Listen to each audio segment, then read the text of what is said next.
Donc aujourd'hui, dans le cadre de l'introduction à la comptabilité, et donc en particulier dans les écritures d'inventaire, et parmi celles-ci, ce qui concerne les amortissements, nous allons voir les amortissements dérogatoires. Alors d'abord, on va voir ce que c'est qu'un amortissement dérogatoire, des exemples de calcul d'amortissement dérogatoire et la comptabilisation des amortissements lorsqu'il y a du dérogatoire. Alors d'abord, qu'est-ce qu'un amortissement dérogatoire? Alors ça, nous l'avons déjà abordé d'un point de vue technique lorsque nous avions vu dans un des cours précédents, notamment l'amortissement dégressif. Alors, qu'est-ce que c'est qu'un amortissement dérogatoire? Donc en français, ça s'appelle bien amortissement dérogatoire. Donc amortissement dérogatoire, ça veut dire qui déroge aux règles comptables d'amortissement. D'accord? Aux règles comptables classiques, autrement dit, d'amortissement. Et en fait, rappelez-vous que l'État, les services fiscaux, pour aider certains secteurs d'activité, autorisent alors soit un amortissement dégressif, vous vous souvenez, soit on va le voir, un amortissement exceptionnel. D'accord.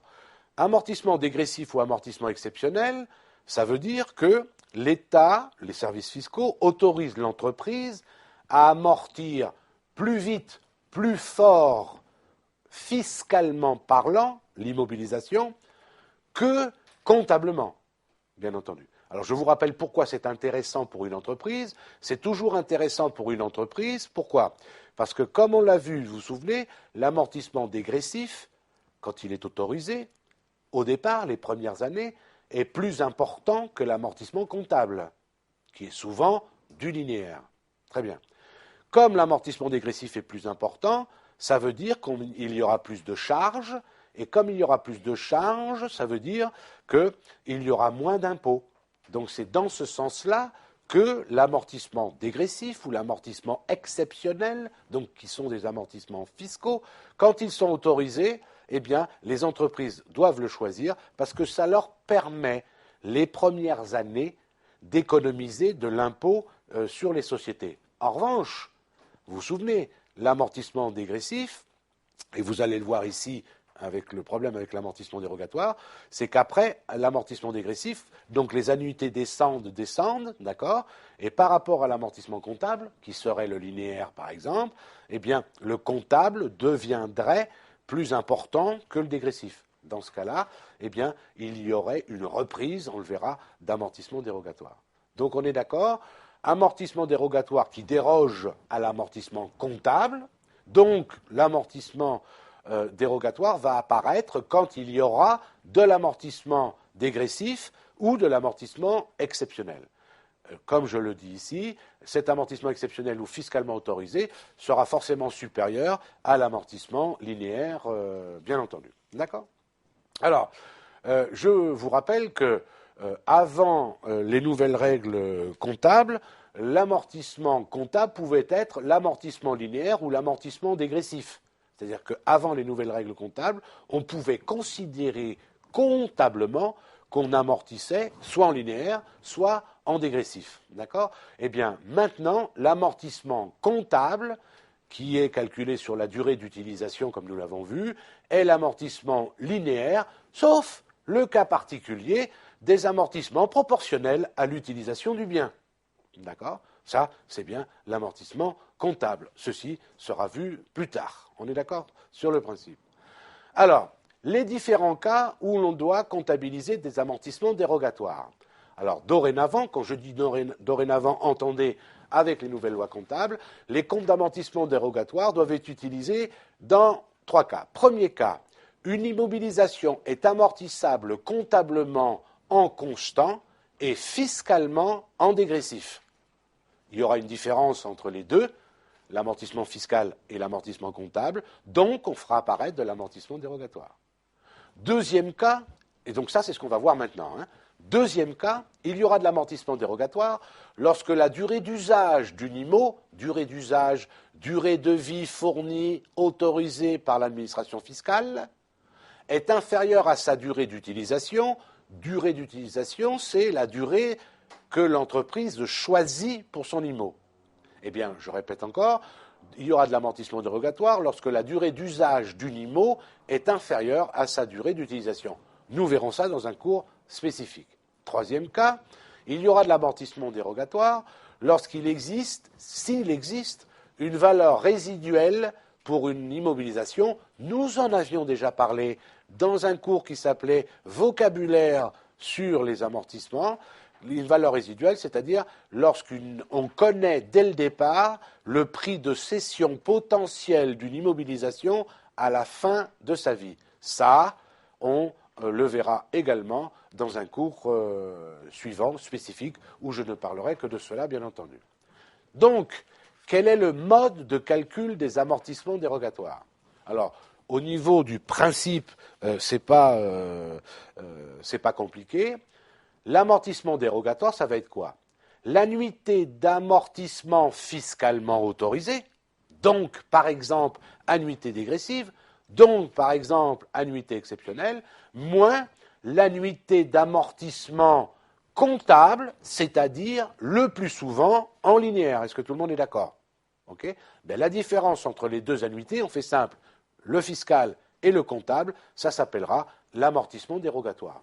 Mais le problème, il faut bien que vous compreniez que ce qui va se passer, c'est quoi? Pour le faire, pour déterminer cet amortissement dérogatoire d'un point de vue technique, on va prendre un grand tableau, on va mettre une partie amortissement comptable, à côté une partie amortissement fiscal, et la différence entre les deux, ça sera l'amortissement dérogatoire. Simplement, l'amortissement dérogatoire, vous allez comprendre qu'il peut être soit positif, soit négatif, puisque je fais la différence entre les deux, le fiscal et le comptable. S'il est positif, on fera une dotation d'amortissement dérogatoire. S'il est négatif, on fera une reprise d'amortissement dérogatoire.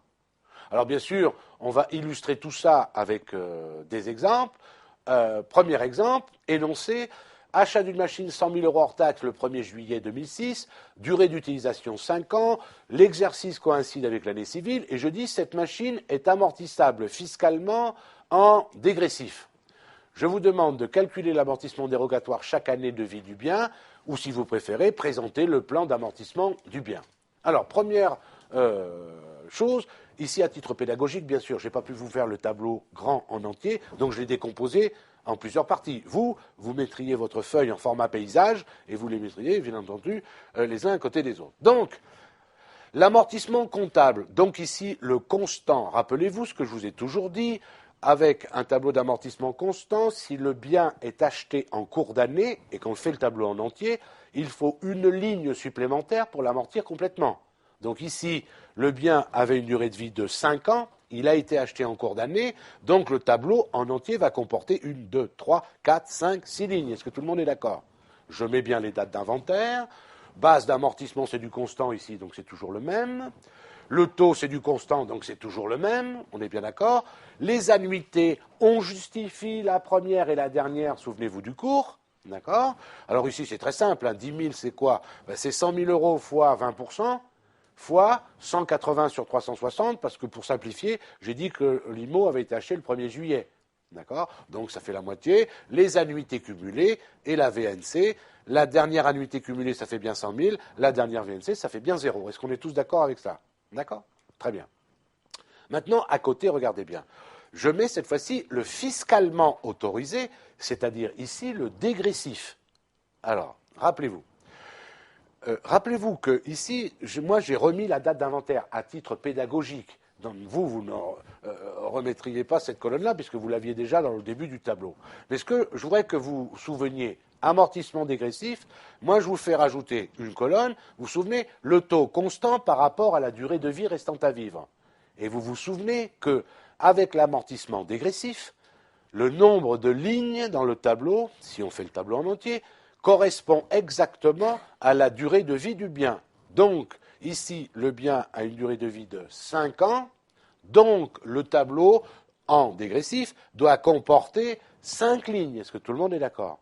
Doit comporter 5 lignes, même si le bien a été acheté en cours d'année. Est-ce que vous êtes d'accord? Conséquence, vous voyez, ici, j'ai laissé exprès pour que vous le voyez, que le 31-12-2011, souvenez-vous, en amortissement constant, il y a la dernière annuité.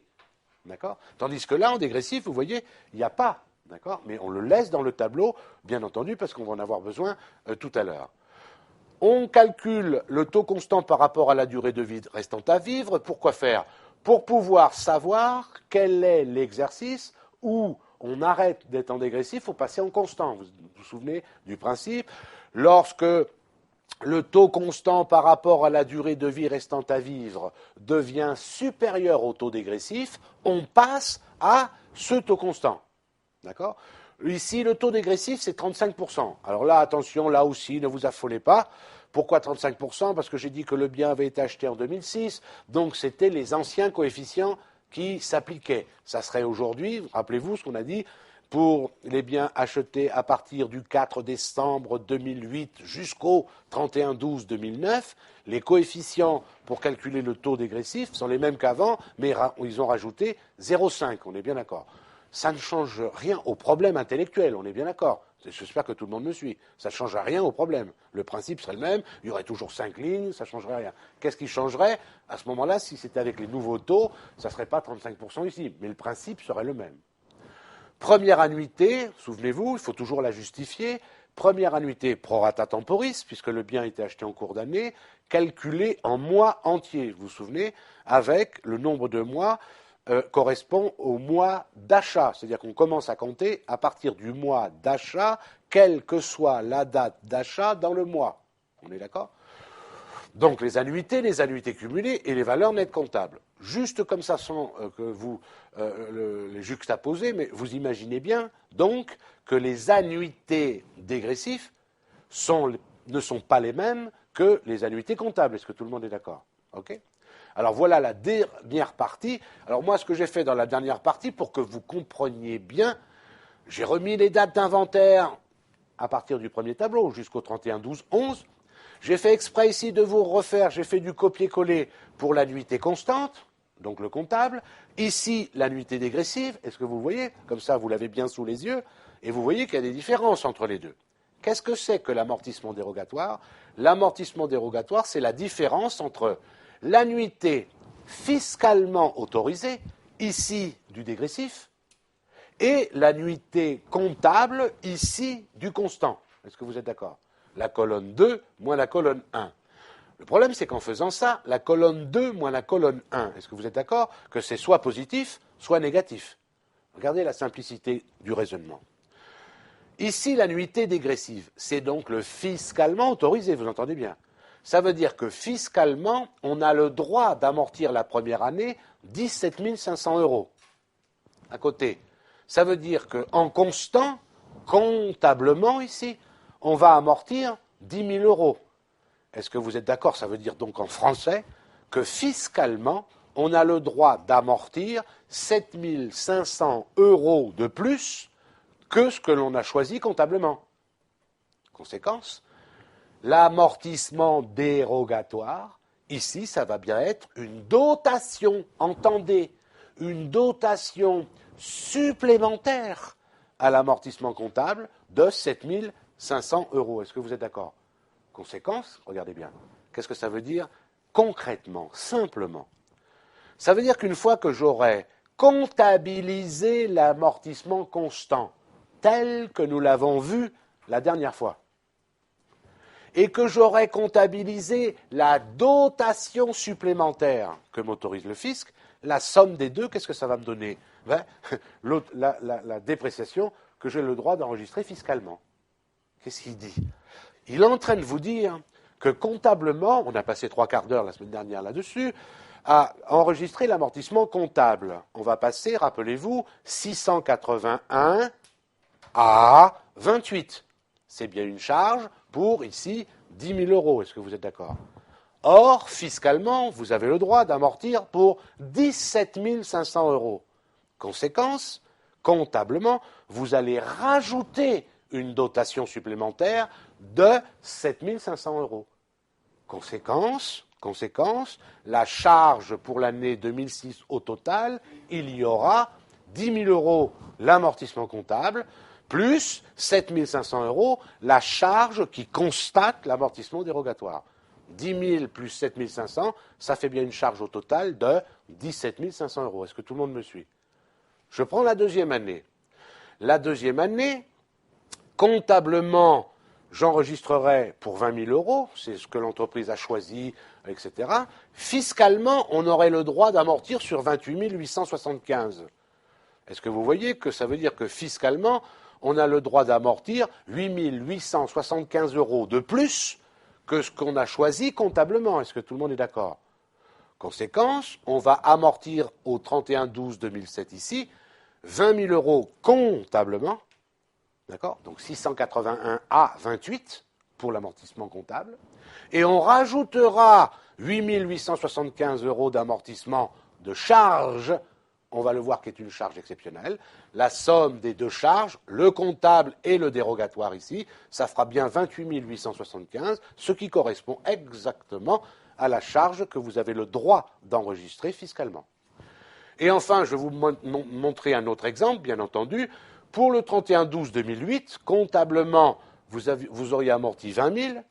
Fiscalement, vous auriez amorti 18 768,75. Ça veut dire que fiscalement, la troisième année, vous n'avez le droit d'amortir que 18 768,75, alors que pour la partie comptable, vous auriez amorti 20 000. Conséquence, est-ce que vous êtes d'accord que là, ça veut dire en français que comptablement, on va amortir plus que ce qu'on a le droit de faire fiscalement? Est-ce que vous êtes d'accord? Conséquence, eh bien, on va reprendre l'amortissement dérogatoire pour la différence entre les deux. Donc, ça veut dire quoi en français? Cette colonne dotation, c'est une charge exceptionnelle, on va le voir, dotation aux amortissements et aux provisions exceptionnelles pour amortissement dérogatoire. Donc ça, c'est une charge, dotation. Et les reprises, ce seront des produits. Conséquence, pour l'année qui se termine le 31/12/2008, je vais mettre une charge de 20 000, je vais mettre un produit de 1231,25. Quand je rapproche les deux, ça fait bien une charge entre guillemets nette de la différence, 18 768,75, qui est l'amortissement fiscalement autorisé. Est-ce que vous comprenez ce que je veux dire? Je vais encore plus loin. Regardez l'annuité du 31/12/2011. Comptablement, on aurait amorti 10 000, la dernière annuité, mais fiscalement, l'annuité dégressive, il y a zéro, puisqu'il était déjà totalement amorti l'année d'avant. Est-ce que vous êtes d'accord? J'applique, je fais ce que je dis ce que je fais, j'applique toujours la même chose. Comptablement, j'amortis 10 000. Fiscalement, je ne dois rien amortir, puisque fiscalement, le bien est déjà totalement amorti depuis l'année d'avant. Conséquence, qu'est-ce que je vais faire? Je vais reprendre l'amortissement que je n'ai pas le droit de faire fiscalement. Ça veut dire quoi en français? L'amortissement constant, ça va être une charge, 681 à 28. Et la reprise d'amortissement dérogatoire, ça sera un produit, 787, on le verra au compte 145, on va le voir dans une seconde. Conséquence, au titre de l'exercice, une charge de 10 000, un produit de 10 000, ben, ça veut bien dire qu'il y a zéro en termes de résultat. Est-ce que vous comprenez ce que je veux dire? L'amortissement dérogatoire, c'est la différence entre l'amortissement fiscalement autorisé et l'amortissement comptablement fait dans l'entreprise. Et selon que l'amortissement fiscal est plus élevé que l'amortissement comptable, on fera à ce moment-là une dotation supplémentaire, qu'on appelle une dotation aux amortissements dérogatoires. Dans le cas contraire, si fiscalement on doit amortir moins que ce qu'on fait comptablement, eh bien, on fera une reprise d'amortissement dérogatoire, c'est-à-dire qu'on enregistrera un produit. D'ailleurs, regardez bien ce que ça donne, tout simplement. On le verra